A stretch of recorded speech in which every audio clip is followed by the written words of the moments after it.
Campina Grande, terça-feira, 21 de abril. Hoje comemora-se o Dia da Natalidade, Dia do Metalúrgico, da Polícia Militar, da Polícia Civil e também o Dia de Tiradentes, uma data histórica que nos fala sobre a Inconfidência Mineira. Programa Opção para a Vida, deixando você sempre bem informado. Dentro de instantes, estaremos ouvindo o reverendo Antônio Júnior, trazendo uma reflexão da Palavra de Deus, o cantor e pastor Armando Filho. E eu tenho nessa manhã uma notícia boa para você, que não participou das festas, das solenidades de aniversário do 35º ano do programa Opção para a Vida. São passados 35 anos ininterruptos. E nós tivemos no último domingo, dia 19, uma festa celebrando o culto em ações de graça. Na ocasião, nós distribuímos entre os que estavam ali presencialmente este lindo marcador de leitura. Para você que gosta de ler a Bíblia, a Palavra de Deus, aqui você vai ter este marcador de Bíblia ou de leitura. Inclusive no verso você tem um calendário para lembrar de orar todos os dias pelo programa Opção para a Vida. Você que não participou e deseja ganhar este lindo marcador de Bíblia ou de leitura que você gosta de marcar onde você esteve lendo, você poderá ir em um dos nossos cultos às terças-feiras à noite, às 19h30, às quintas-feiras, às 19h30, culto de estudo bíblico, e aos domingos pela manhã, a escola dominical, ou à noite, às 18 horas. Então você vai receber este lindo marcador de Bíblia, é uma cortesia do presbítero Genildo. Ele todos os anos nos presenteia com este marcador de Bíblia e nós só temos que agradecer, porque você que está conosco vai ter este brinde, essa lembrança, né, da gráfica matriz. Portanto, fica aí a recomendação para você que não recebeu e deseja receber este marcador de Bíblia. Para aquelas pessoas que residem em João Pessoa, você poderá ir na TV Master, no horário de expediente, e você recebe lá na portaria este marcador de leitura bíblica. Não perca, portanto, a oportunidade de você receber este brinde. É uma cortesia de todos que fazem o programa Opção para a Vida, na pessoa do presbítero Genildo. Queremos também dar, neste momento, uma notícia não muito boa, mas nós tivemos nessa última início de semana, no dia 19 para amanhecer, do sábado para amanhecer o domingo, a notícia do nosso irmão Ibiapino. Ele não resistiu, ele vinha sofrendo de uma enfermidade e partiu para descansar de tanto sofrimento. Queremos registrar nossa palavra de condolências à família enlutada, na pessoa da irmã Sara, a esposa. Ele, inclusive, viajou conosco, o casal esteve em uma das nossas excursões à Terra Santa e, portanto, deixamos aqui a nossa palavra de condolências à família enlutada. Nesse instante, eu convido você para que juntos façamos uma oração e, em seguida, você ficará com o pastor e cantor Armando Filho. Pai, obrigado por este momento, quando nós estamos iniciando mais um dia em que recebemos a Tua palavra em nossos corações, em nosso lar, em nossa casa, para a nossa edificação. Abençoe a cada internauta, cada telespectador que está em sintonia conosco. E eu te peço agora uma bênção toda especial em favor da família do nosso saudoso Ibiapino, que era um dos nossos mantenedores. Abençoe a sua esposa, a irmã Sara, toda a família enlutada. E continua agora, Senhor, a falar ao nosso coração através da Tua inspirada palavra, pois te rogamos, agradecidos, todas estas bênçãos mais uma vez, em nome de Jesus. Amém. Fiquemos com o cantor e pastor Armando Filho, louvando a Deus. Senhor, eu sei que este lugar, todos querem te adorar, toma a tua direção. Santo Espírito, os espaços preencher, reverência à tua voz, vamos fazer.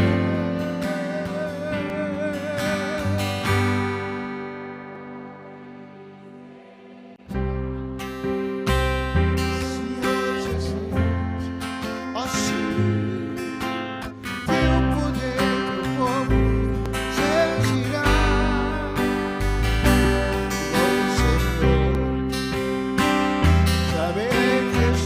Presente aqui,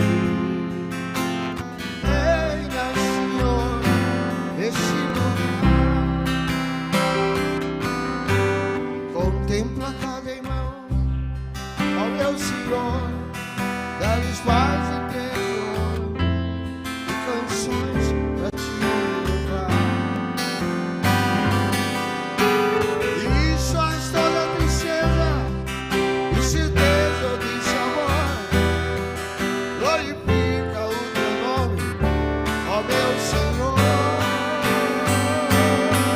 Mais alto.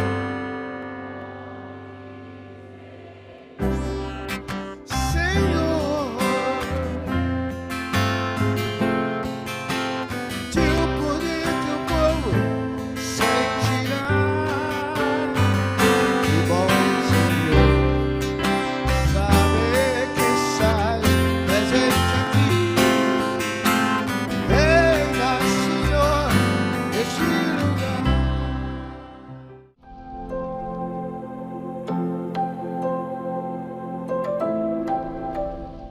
A gente muitas vezes esquece de olhar os bons exemplos. E talvez, irmãos, também nós nos acostumamos tanto a olhar os maus exemplos, que a gente começa a observar que todos os nossos irmãos só se prefiguram pelos maus exemplos, e a gente não consegue ver suas virtudes. Às vezes dentro de casa é assim. Semana dessa, ou uns dias desse, eu não vou dizer mais ou menos aonde foi, não foi na igreja, mas eu percebi um comportamento de uma esposa, de um rapaz, que toda vez que ela falava dele, ela falava de maneira, de um tom jocoso, pessimista e até ofensivo. Quando ele estava dirigindo, ele não tem paciência. Ele é desleixado demais. Não deixa aquilo. Ele só falando coisas ruins do marido.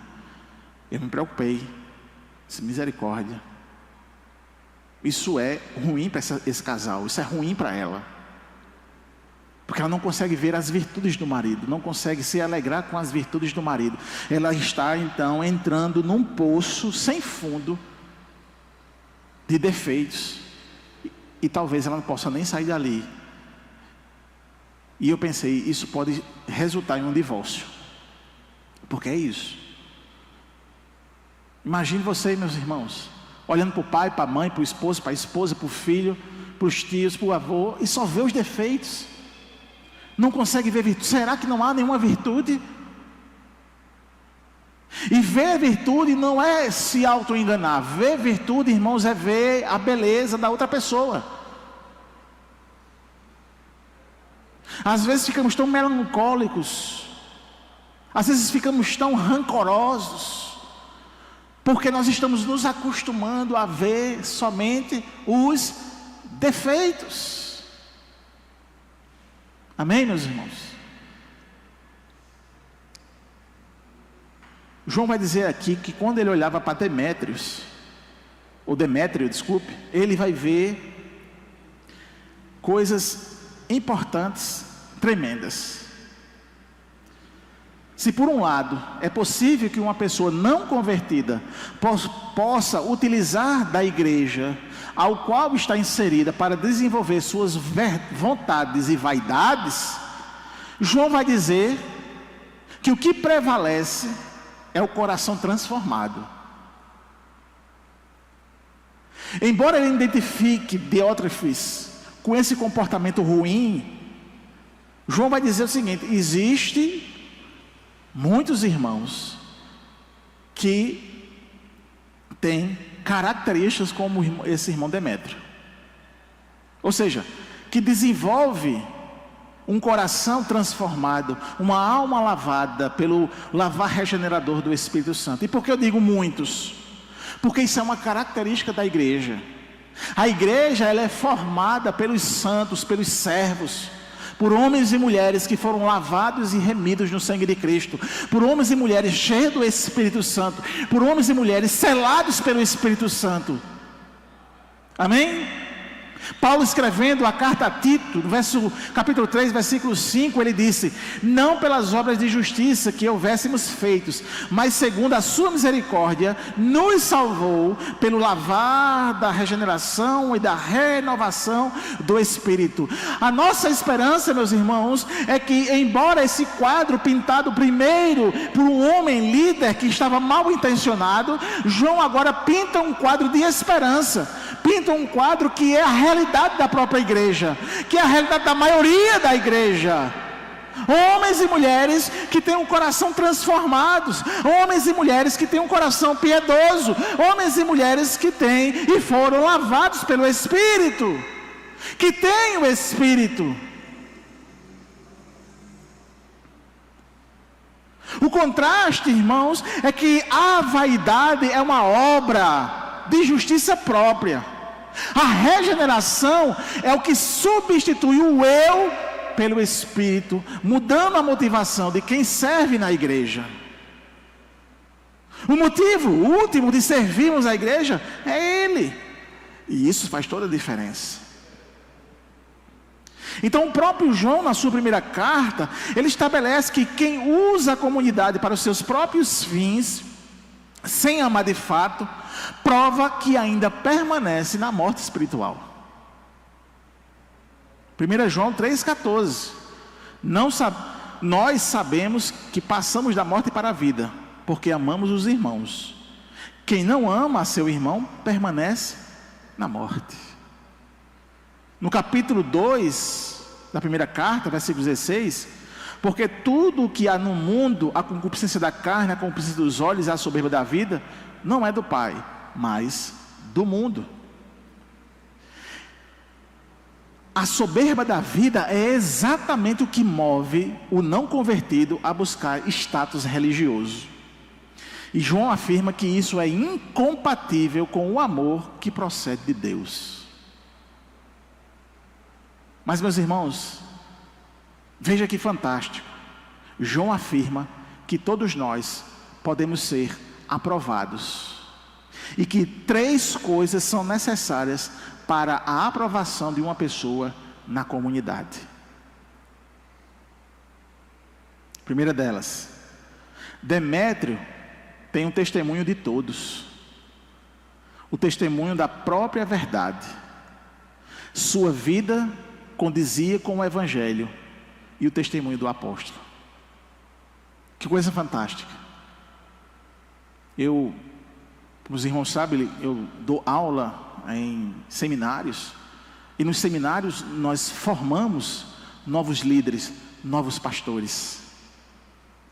E vez por outra nós explicamos àqueles seminaristas que existem pessoas que estão com um coração voltado de forma vaidosa,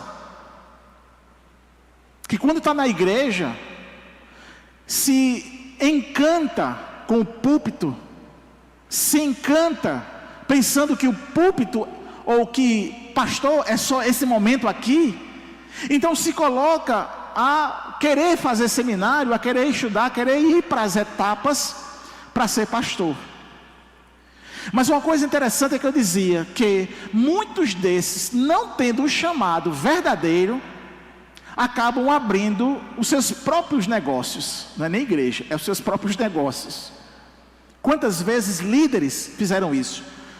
Brigaram com a igreja, dividiram a igreja e abriram o seu próprio ministério. Não estou dizendo que o ministério que foi aberto, todos eles estão errados, não é isso. Mas que existem casos assim. É esses exemplos que eu estou dando.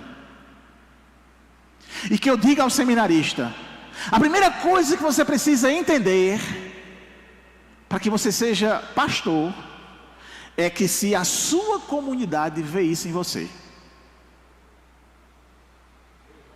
se a igreja, a coletividade vê isso em você, pode ir. Lógico, tem a convicção interior também, e tem o testemunho da verdade, como diz aqui o texto. Mas quando ele diz aqui no texto que todos ali da comunidade veem nele, em Demétrio, esse testemunho, é porque então há a chancela do comportamento dele. E a gente leva isso para os obreiros, os novos obreiros. Se a igreja chancela pode ir. Você tem chamado. Amém, meus irmãos? O chamado não é individual. Eu tenho um chamado, eu quero ser, eu vou ser. E a igreja não concorda? Não vá. Não vá. Não vai dar certo. Não vai dar certo. Outra coisa é que a vida dele, de Demétrios, condizia com o evangelho. E aí é outra coisa também que a gente diz aos seminaristas. É que além da igreja chancelar, ou seja, da igreja ver a sua liderança, o seu pastor tem que ver também. O seu pastor tem que ver também. Eu nem sabia disso, mas sempre eu digo isso porque eu me lembro da minha história lá na segunda igreja. O pastor Jadiel, falecido, ele era o meu pastor. Ele fazia o Projeto Jonas, que inclusive essa igreja participou. Ele fazia viagens às congregações. E toda vez que ele fazia os Projetos Jonas e as viagens, quem é que estava no pé dele? Eu. Era eu lá no pé dele o tempo todo. Vamos, Júnior, bora. Vamos para Santa Cruz, bora. Vamos dobrar a carta, bora. Quando aparece a primeira oportunidade, depois de fazer o seminário, para ir para o campo, quem ele pensa? Júnior. Por quê? Porque eu tive a chancela do líder. É o que João diz aqui. João diz, e eu testemunho também de Demétrio. Amém, meus irmãos? Então, no reino de Deus, a moeda não é o cargo, mas a reputação. Que tipo de relatório nós estamos dando sobre nós mesmos hoje? Que tipo de relatório nós estamos dando aos irmãos de nós mesmos hoje? Será que aquilo que eu testemunho, aquilo que eu prego, aquilo que eu falo, aquilo que eu comento, que eu falo da minha fé, será que confirma o que eu vivo? E essa então é uma pergunta aqui aplicativa para todos nós. Para todos nós. Do versículo 13 ao versículo 15, João vai dizer uma coisa interessante, que a gente trabalha nos dias de hoje. Dado as atividades que a gente tem e ao número de pessoas, muitas vezes nós não conseguimos falar com a pessoa frente a frente. O que a gente faz? Manda mensagem de texto, não é isso? Ou faz uma ligação. Aí vamos ver aqui uma coisa bem semelhante, que existem assuntos da igreja que só devem ser falados pessoalmente. Como diz o pastor Bosco, olhando no caroço do olho. Existem outros assuntos que podem ser resolvidos por mensagem, pode ser resolvido com a ligação, mas existe esse tipo de assunto que tem que ser olho no olho. E aqui vai ter uma situação que João vai dizer. Ele diz a partir do versículo 13: muitas coisas tinha que te escrever, todavia não quis fazê-lo com tinta e pena, pois em breve espero ver-te, então conversaremos de viva voz. Fosse o pastor Bosco escrevendo, né? Olhando no caroço do olho, em vez de dizer de viva voz. E aí ele diz: a paz seja contigo, os amigos te saúdam, saúda os amigos, nome por nome. Então, tinta e pena, João reconhece a limitação aqui da comunicação escrita para lidar com conflitos mais profundos. Então, existe certo tipo de situação que de fato não dá para fazer por mensagem, não dá para fazer por ligação. Era que o assunto que ele ia tratar com Gaio e com a igreja, ele teria que ir até lá. A gente pode fazer uma aplicação nos dias de hoje. Por exemplo, tem assuntos das congregações que só dá certo indo lá. A gente passou aqui um perrengue com o México, os irmãos lembram, né? Do conflito que houve entre o pastor Rafael e o pastor Jackson. O pastor Rafael totalmente errado, e o pastor Jackson adoeceu e tudo, teve que vir para o Brasil. E logo depois desse período que ele veio para o Brasil, eu fui lá. Quando eu cheguei lá, que eu vi a situação, foi que eu entendi e a gente resolveu. É tanto que hoje a congregação nossa é uma bênção, né? Do pastor Sérgio. O pastor Jacques está em Guadalajara, outra congregação, uma bênção. Mas eu tive que ir lá ver, olhar, sentir, ouvir e dar uma palavra pastoral, para que tudo ali fosse apaziguado e a gente pudesse então viver e conviver harmoniosamente, como tem acontecido lá. Mas era necessário ir, era necessário.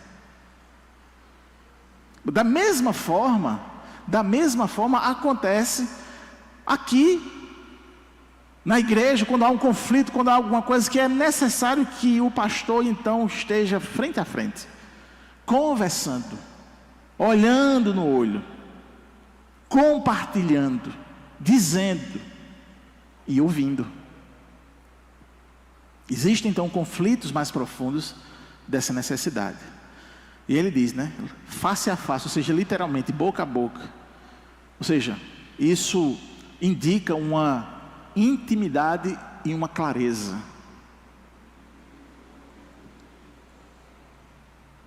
A verdade cristã, ela não é uma apenas proporcional à letra, mas é relacional, pessoas.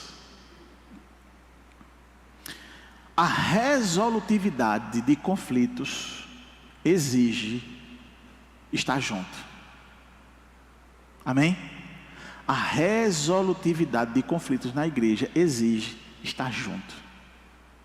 Entender qual é a meta, o propósito, o interesse. Se a meta, se o propósito, se o interesse é as coisas de Deus, vai dar certo. Vai dar certo.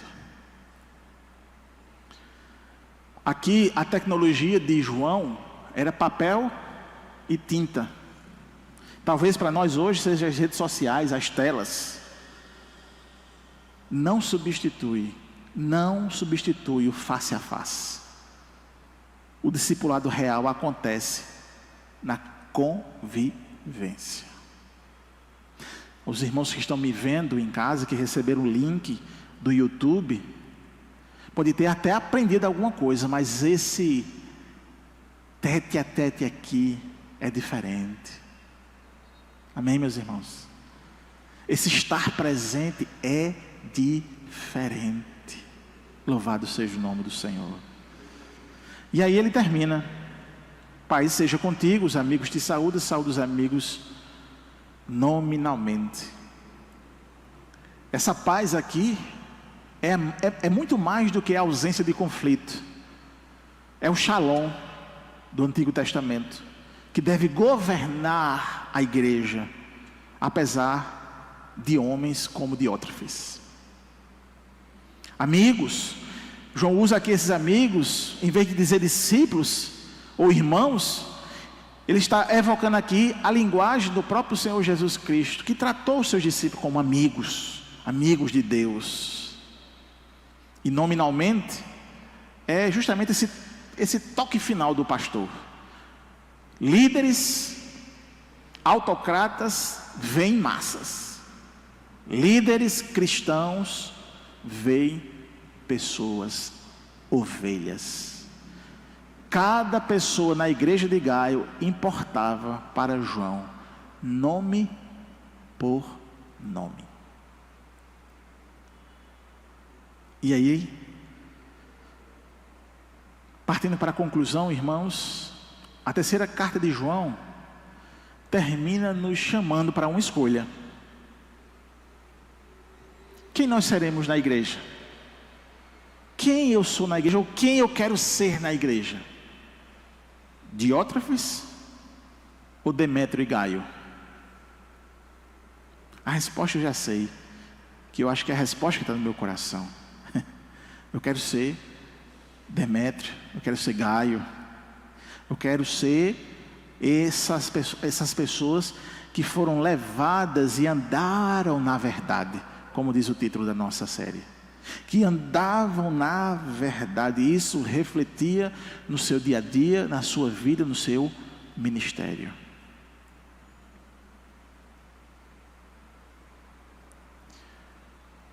Às vezes, aos que se sentem feridos por um Diótrefes moderno, não percam a fé.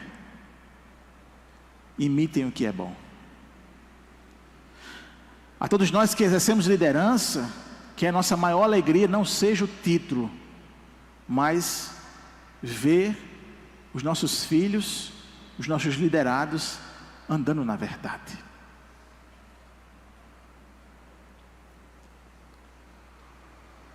Eu acho que o abandono a todo e qualquer tipo de disputa deve haver, para que a gente comece a acolher o amor e amar a quem também possa nos acolher melhor. A paz, queridos, tudo bem com vocês? Me chamo André Moraes, pastor da Igreja Evangélica Congregacional de Campina Grande Centro, e estou aqui para parabenizar o programa Opção para a Vida pelos seus 35 anos de existência de forma ininterrupta. Essa é a prova da graça, da bondade de Deus e também do compromisso, tanto o pastor Bosco como toda a equipe, de levar até você uma palavra de ânimo, de graça, de instrução, uma palavra que anime o seu coração e mostre a realidade do Pai, a bondade do Filho e a graça do Espírito Santo. Que o Senhor vos abençoe de forma poderosa. Parabéns no nome santo de Jesus. Agradeço a você, internauta, telespectador, que esteve conosco, da TV Master, TV a cabo, canal 20, e esperamos nos reencontrarmos no próximo programa, se Deus assim nos permitir. Antes, porém, quero lembrar a todos que no dia 2, atenção, no dia 2 de maio, o Departamento da Família da Igreja do Calvário estará realizando um encontro de mulheres. Dia 2 de maio, não perca, portanto, às 19h30. Você tem um encontro marcado com este encontro com as mulheres. Deus abençoe a você e toda a sua família e até o nosso próximo programa, se Deus assim nos permitir. Shalom, a paz do Senhor. Fica mais bonito. Todas as provas que eu já passei, é bem difícil, Senhor. A gente às vezes ouve acusações e o tentador,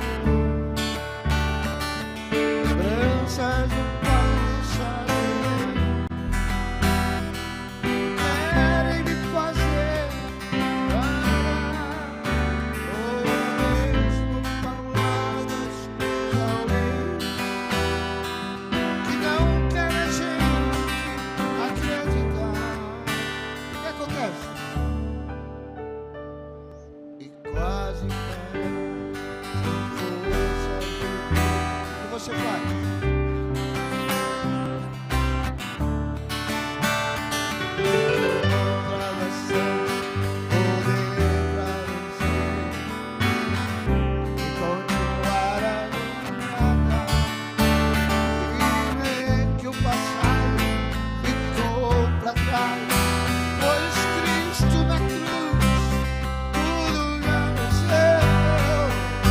Saber que dele não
Sei.